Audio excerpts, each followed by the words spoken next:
मी आज सकाळी 6:57 धमकीचा मेल आला। विधान परिषदेचे सभापती राम शिंदे यांनी ही माहिती दिली। पोलीस यंत्रणेने दखल घेतली, तपास सुरू असल्याचं त्यांनी म्हटलं। विधान भवनात सखोल तपासणी सुरू असल्याचं राम शिंदेंनी म्हटलं। बॉम्ब आणि मिसाईलची धमकी देण्यात आलेली आहे। विधान भवनासह 4 ठिकाणांना ही धमकी देण्यात आली आहे। शेअर मार्केट, मेट्रो, हायकोर्ट, बँकेला ही धमकी देण्यात आलेली आहे।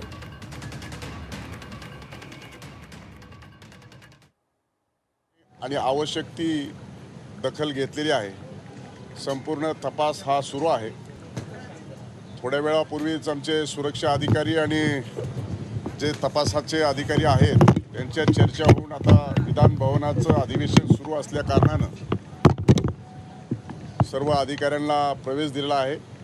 विधानसभा 9:45ला सुरू होते आहे।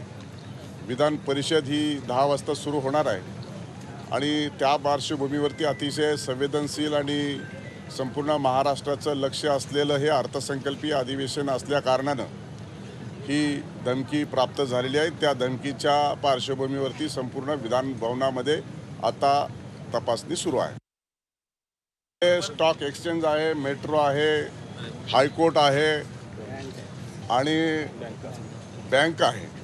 असे 4 महत्त्वाचे ठिकाणी देखील विधान भवनाबरोबरच या 4 महत्त्वाच्या ठिकाणाचा देखील त्यामध्ये समावेश आहे आणि त्यामध्ये टायमिंगसुद्धा दिलेलं आहे आणि म्हणून त्या अनुषंगानं जास्त आवश्यक ती खबरदारी राज्य सरकारच्या वतीनं आणि जी आवश्यक ती तपासणी आणि चौकशी आणि बॉम्ब डिटेक्शन अँड डिस्पोजल स्क्वॉडच्या माध्यमातून, डॉग स्क्वॉडच्या माध्यमातून आवश्यक ती कारवाई सुरू आहे, तपासणी सुरू आहे। मध्ये अधिकची माहिती आता एवढ्या लवकर आणि घाईघाईनं आपल्यासमोर उघड करणं योग्य होणार नाही।